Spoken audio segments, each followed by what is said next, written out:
tercinta, gubernur yang kita banggakan bersama. Kita berikan aplaus.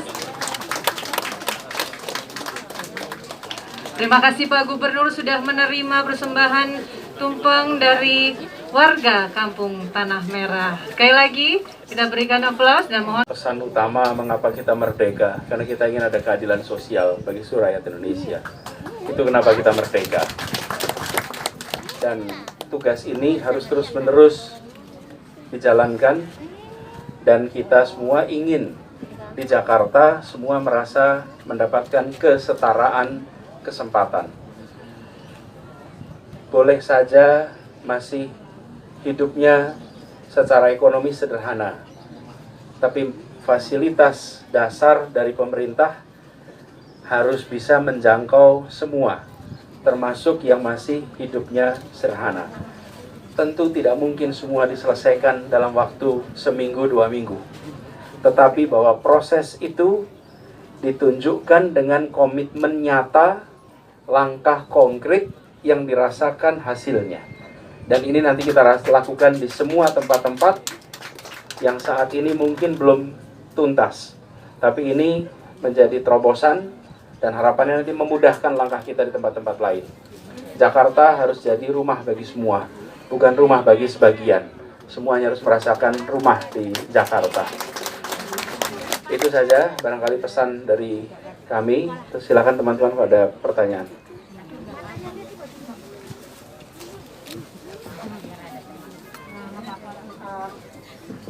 Ya Pak, saya lagi dari Tempo. Ada beberapa pertanyaan Pak. Pertama soal kampung ini dulu. Ini kan ISD sementara kawasan ya Pak. Nah kalau boleh tahu ini berlakunya sampai berapa lama, dan untuk penyelesaian legal statusnya nanti bagaimana Pak?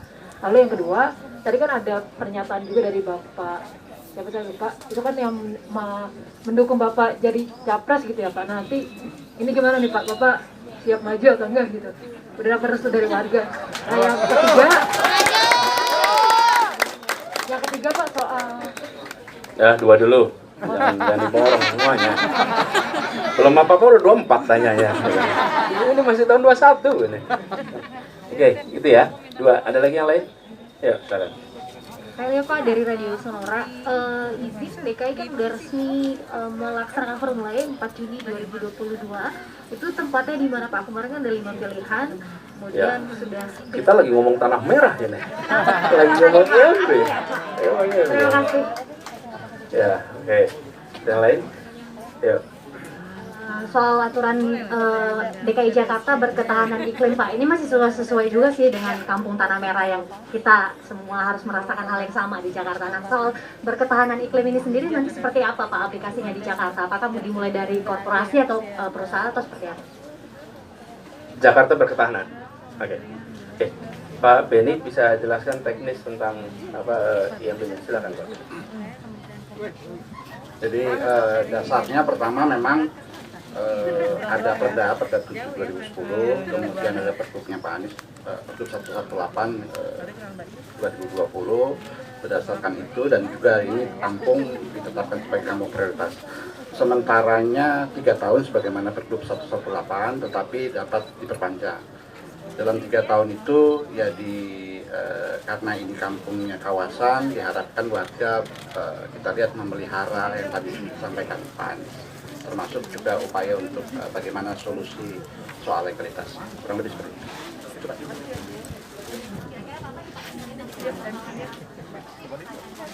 Ya, ini. Kalau beliau bagian perizinan, jangan bertanya legalitas. Ini beliau izin, tapi Pergub 18 ya, namanya Pak. 118, Pergub 118 tahun 2020. Nanti teman-teman bisa lihat file lengkapnya. Nah, legalitasnya itu prosesnya namanya juga proses legal. Itu berada di wilayah hukum yang tidak semuanya berada di bawah tanggung jawab Pemprov DKI Jakarta, atau kewenangannya bukan di kita. Jadi ada proses legal yang sedang berjalan. Nah, kita ini kan tanggung jawabnya memastikan rakyat bisa minum, rakyat bisa dapat pekerjaan, rakyat dapat kesehatan, pendidikan, listrik gitu. Nah, jadi kita bilang, oke, proses legalnya jalan dah, diselesaikan. Tapi penderitaannya jangan ada dong gitu. Jangan menderita gitu. Karena mereka pun membutuhkan air minum, butuh listrik, butuh itu. Itu semua mensyaratkan adanya IMB. Nah, kita, itulah saya sebut tadi kenapa ini disebut jalan tengah terobosan. Nah, jadi sambil mengikuti itu, kami akan ambil kebijakan begini, 3 tahunan. Nanti insya Allah bisa diperpanjang kalau proses legalnya belum selesai. Jadi kira-kira legal selesai, IMB-nya menyesuaikan dengan keputusan hukum. Karena sudah menjadi ketetapan hukum. Nah, selama itu belum, biarkan ini jalan menggunakan IMB sementara. Itu ya. Kemudian mengenai Formula E nanti aja penjelasannya. Semuanya udah pada pengen Formula E. Ini lebih penting. Ini lebih penting. Rakyat mendapatkan IMB sementara itu jauh lebih penting daripada berita tentang Formula E. Itu jelas. Jelas. Cuman memang clickbait-nya kurang gitu ya mungkin. Iya, kurang kontroversial nanti. Oke, ada yang lain? Tadi soal keberketahanan. Ya. Jadi begini. Kita ketika menyangkut kepada Jakarta sebagai kota yang resilient, berketahanan, itu unsurnya banyak dan harus dikerjakan sama-sama. Jadi ya unsur pemerintah, unsur swasta, unsur warga. Pemenuhan kebutuhan dasar, baik kebutuhan pangan sampai energi, itu harus dipastikan bisa terjamin.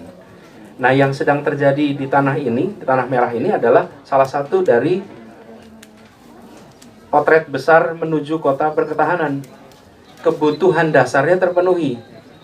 Dari mulai kebutuhan tempat tinggal yang layak, pemukiman yang layak, sampai dengan kebutuhan energi, air.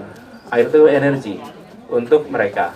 Nah, ke depan kita sudah ada roadmap-nya untuk Jakarta Kota Berketahanan, dan itu akan kita laksanakan semua.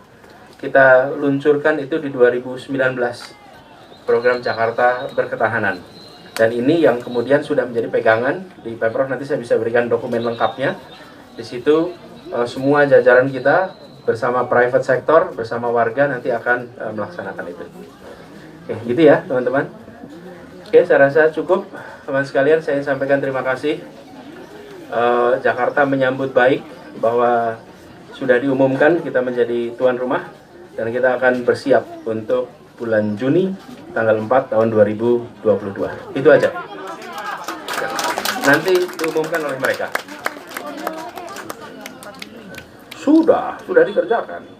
Cuman semuanya sudah dikerjakan. Semuanya. Memang ada. Belum lah. Anda lihat faktanya dulu. Jangan tanya sebelum lihat fakta. Enggak. Udah cukup sampai situ aja. Nanti kita tunggu pengumumannya. Kan udah diumumkan tadi. Oh, biar mereka yang umumin. Gubernur ngurusinnya rakyat Tanah Merah, gitu aja ya. Thank you.